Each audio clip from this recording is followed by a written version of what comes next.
Goeiedag almal, Jaco vir hierso, Sierra Victor, die 8de Mei 2024. Ons gaan voort met ons generiese noodplan uitsendings. Nou, vir die wat gister se boodskap dalk gemis het, net weer ons scenario skets. Vir die doel van hierdie program word 'n scenario geskets waar 'n buitelandse vyande mag deur agente en provokateurs Suid-Afrika destabiliseer vanuit die laer inkomste groepe en die huidige demokrasie bedreig met onluste, sabotasie, openbare geweld en openlike insurgente operasionele metodiek. Die Suid-Afrikaanse Polisiediens, asook die Suid-Afrikaanse Nasionale Weermag, poog om die situasie te stabiliseer, maar weens logistieke en menslike hulpbrontekorte slaag hulle nie daarin nie. Die onluste is aanvanklik weens ontevredenheid rondom gebrek aan dienslewering, maar vyandelike insurgente gebruik die geleentheid om hul agenda van totale destabilisasie te bevorder. Dit is ons scenario skets waarmee ons gaan werk. Goed, vir die doel van die oefening gaan ek net vinnig kyk na 'n paar definisies wat ons gaan teekom gedurende hierdie uitsendings. Jy kan gerus op die PDF dit volg, wat saam met hierdie uitsending gaan uitgaan. Goed, vyandelike magte. Dit is persone, losgebinde groepe of ingebinde groepe wat die demokrasie, lewens en eiendom van eie magte, sowel as neutralis bedreig. Eie magte. Persone, losgebinde en ingebinde groepe wat poog om die demokrasie, lewens en eiendom van eie magte, sowel as neutralis te beskerm en te verdedig. Neutralis. Dit is persone en groepe wat nie deelneem aan die konflik nie. Beboude gebiede is enige geboude gebied, naamlik dorpe en stede. Vyandelike areas. Dit is areas waar vyandelike magte groepeer of vanuit opereer. En dit staan ook bekend as die rooi gebied. Veilige areas of beskermde gebiede. Dit is areas wat deur eie magte geïdentifiseer en beveilig word vir eie magte en vlugtelinge, waaronder neutralis ook kan identifiseer. Dit gaan ons die groen gebied noem. Neutrale areas. Dit is areas wat nie as vyandig of veilig beskou kan word nie. En dit is ons oranje gebiede. Goed, eie magte kleurkodes. Eie magte kleurkodes bestaan uit 'n blou groep. Dit is eie magte se bestuur, bevel en beheer groep. 'n Rooi groep, dis die intelligensiekomponent. Die oranje groep is die ondersteuningskomponent. Wit groep is die mediese komponent. En die groen groep is die sekuriteitskomponent of sekuriteitskomponent. Net gou 'n kort nota, dit is nou nie in die PDF's nie. Ek wil net verduidelik. In die weermag, in elke weermag, is daar, ek dink daar is iets so 17 verskillende korpse, net in die leer alleen. En ons besef dat baie van ons mense dalk nie deur die militêre proses is nie. So om nou in 'n oomblik van chaos en anargie skielik te wil korpse herskep en indeel, gaan 'n onbegonne taak wees. So daarom moet ons dit vereenvoudig.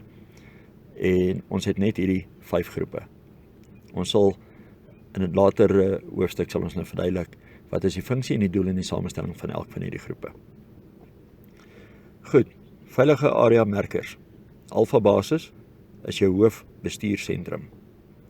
Golfkwartiere is waar sekuriteitsmagte hulle self permanent vestig. Mediese sentrums is soos hospitale, klinieke, eerste hulpposte en apteke. Toegangsroetes is alle paaie in en vanuit 'n veilige area. En dan logistieke punte, dit is winkelsentrums, pakhuise, waterreservoirs, volstasies en depots ensovoorts. Goed, so dit is die kort definisie van die terminologie wat ons gaan gebruik. Julle kan gereeld terugverwys na hierdie uitsending toe of na die PDF toe, maar dit is eintlik voor die hand liggend. Ons gebruik juis nie hogere tale nie. Goed, kom ons spring weg met hoofstuk 1. Hoofstuk 1. Voorbereiding tydens die aanloop. Geestelike en emosionele ingesteldheid. Geestelike en emosionele ingesteldheid is sekerlik een van die belangrikste aspekte van voorbereiding. 'n Individu moet hom of haarself afvra of hulle bloot wil oorleef en of hulle wil wen. Om te oorleef is in enige mens se DNA geskrywe, maar oorlewing kan beteken dat jy fisies dalk mag leef, maar emosioneel en geestelik sterf binne 'n selfopgelegde of vyhandelike afgedwingde omgewing of bestel. Om te wen impliseer vanselfsprekend dat die individu oorleef het, maar ook in die posisie is om sy of haar eie toekoms verder te bepaal. So dit is 'n baie belangrike vraag. Wil jy oorleef of wil jy wen? En as mens oorleef, of as mens sê jy wil net oorleef, jy wil net jou gesin veilig hê, dit is 'n baie korttermynplan en strategie. Dit dink nie 6 maande, 'n jaar of 2 jaar vorentoe nie. So daarom, hierdie is 'n baie belangrike vraag. Wil jy net oorleef of wil jy wen? Want ons wil wen. Sierra Victor wil wen. Ons wil in 'n posisie wees waar ons ons eie toekoms verder kan bepaal. Waar ons nie in selfopgelegde omstandighede wat deur die vyand bepaal word, moet voortleef as slawe nie. Geestelik of fisies nie. So, vra jouself eers daai vraag af. Die mens se gedagtes en emosies word gevorm deur invloede van buite. Het sy op TV, rolprente, sosiale media, nuusberigte of vriendekringe. Daar moet versigtig met hierdie gehandel word. Veral in vandag se era waar nuus en vals nuus blitsvinnig versprei tussen selfone en op WhatsApp groepe of Facebook. Dit is absoluut noodsaaklik om selfsensuur toe te pas. As jy 'n boodskap ontvang, en in aanloop na die verkiesing toe verwag ons meer en meer sulke boodskappe.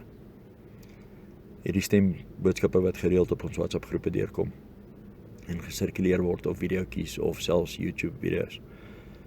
As jy so iets ontvang, vra jouself die volgende vraag af.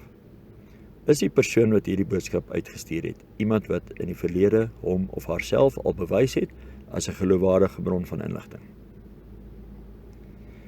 Tweede vraag. Wat is die doel van hierdie boodskap? Is dit om bang te maak, paniek te saai, of is dit sensasie gedrewe? Wat is u eie motief om dit aan te stuur? As u so 'n boodskap ontvang, waarom stuur u dit aan? En is die inligting verifieerbaar? Dis baie belangrik. En is daar meer as een bron wat hierdie inligting bevestig? Ons het onlangs op die Sierra Victor groep het ons PsyOps kursus aangebied. En daar het ons gesien hoe maklik manipuleerbaar mense is. En ek sê dit in die beste manier moontlik. Ons kry dit baie keer op ons groepe, dan kom maar een stemboodskap deur van iemand wat praat asof hulle iets weet. Hulle gebruik dalk die regte terminologie. En hulle stuur net daai een boodskap uit. En hy versprei. Soos veldbrand oor al ons groepe. En skielik is almal paniekerig.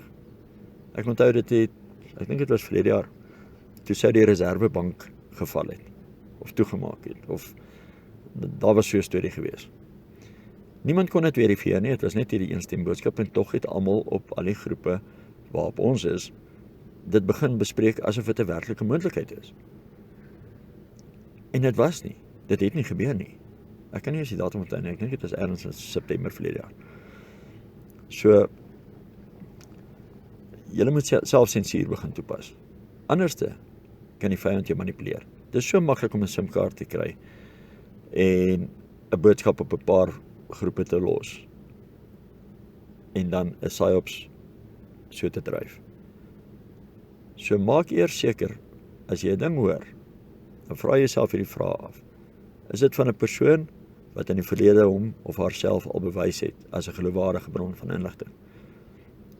Tweede vraag, wat is die doel van hierdie boodskap? Is dit om bang te maak, paniek te saai of sensasie gedrewe? Nommer 3, wat is u eie motief om dit aan te stuur? Nommer 5, is die inligting verifieerbaar? En nommer 6, is daar meer as een bron wat hierdie inligting bevestig? Die bestuur van inligting is lewensnoodsaaklik. Nie net vir u nie, maar ook teenoor u gesin. Kinders byvoorbeeld is nie noodwendig emosioneel volwasse genoeg ontwikkel om alle inligting te kan hanteer en te verwerk nie. In die militêre milieu is daar 'n need-to-know konsep. Pas dit toe. Nie net om sekuriteitsredes nie, maar ook om geliefdes se geestelike en emosionele welstand te beskerm. Bespreek u bekommernisse met ander wat op dieselfde emosionele vlak as u. Dink daaroor. U is 'n steunpilaar waarna u kinders opkyk om veilig te voel. Gun hulle dit. En dit is 'n baie belangrike konsep. Ek weet, baie ouers praat openlik aan etenstafel of in die kar of voor die TV, praat hulle oor landsomstandighede. En die kinders sit daar. En hulle raak bang. Meneer, jy is die man van die huis. Jy is die rots in die huis. Dit is normaal om bekommerd te raak. Ons raak ook bekommerd. Dis hoekom ons hierdie uitsendings doen en dit is hoekom ons al 4 jaar met Sierra Victor in die gang is. Ons is ook bekommerd. Maar kontak enige van ons en praat jou hart met ons uit. En ons sal verstaan. En ons kan met jou terugpraat, maar om jou vrese voor jou kinders te bespreek, help nie, want jou kind gaan net bang word. Jy ontneem hulle lewensvreugde. So dink met wie jy praat, selfs jou vrou. En nou wil ek nie seksisties klink nie. Ek moet sê, ons het 'n paar eystervrouens op ons groepe, wat amper meer paraat en meer bekommerd is as die mans. Maar kies jou geselskap. As jy bang is, as jy negatief voel, as jy bietjie deur 'n dip gaan, want die politiek raak net te veel in die bekommernisse, praat met iemand wat op dieselfde vlak as jy dink, en wat jou kan help. Dit help nie jy versprei jou vrees na die kinders toe nie. Goed. En dan 'n baie belangrike punt is godsdiens. Godsdiens is 'n baie persoonlike saak, maar dit is kardinaal en kalmerend. Ondersoek dit en maak dit weer deel van die lewe. Nou ons by Sierra Victor gaan nie vir jou sê wat se godsdiens om te volg nie. Ons is Christene, protestante, soos ons voorvaders by Bloedrivier, gereformeerd. Ons weet daar is baie stories oor baie kerke en ons volk het eintlik kerkloos geword. So ek gaan nie nou vir jou preek om kerk toe te gaan nie, maar kry jou saak met die Here reg. Maar weet jy wat, dit bring rustigheid. As jy op 'n punt kan kom en sê, Here, ons lewe en ons toekoms en ons voortbestaan is in U hande, dan is jy op die regte punt. Goed. In ons volgende boodskap gaan ons aan met hoofstuk 1, wederwysige ondersteuningsgroepe en organisasies. Dan gaan ons julle vertel hoe om by organisasies aan te sluit of hoe om 'n groep te stig, self te stig. Soos julle weet, is Sierra Victor is nie 'n organisasie nie, ons is 'n denkrigting, 'n filosofie, 'n manier van dink, maar ons stap die pad saam met julle almal. En ons het nog nooit vir mense gesê om organisasieloos te word nie. Inteendeel, 'n organisasie het 'n plek en dan het dit 'n struktuur en dit skep rustigheid en sekerheid by mense. Goed. En dan sluit ek af vir vandag se boodskap. Julle ken ons lese, staan vas. Staan vas in jou geloof en staan vas in jou identiteit.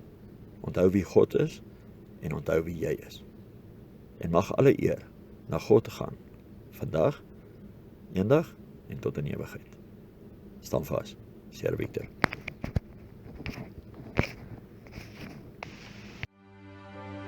Ons staan vas deur die storm, staan vas deur die nag, teen die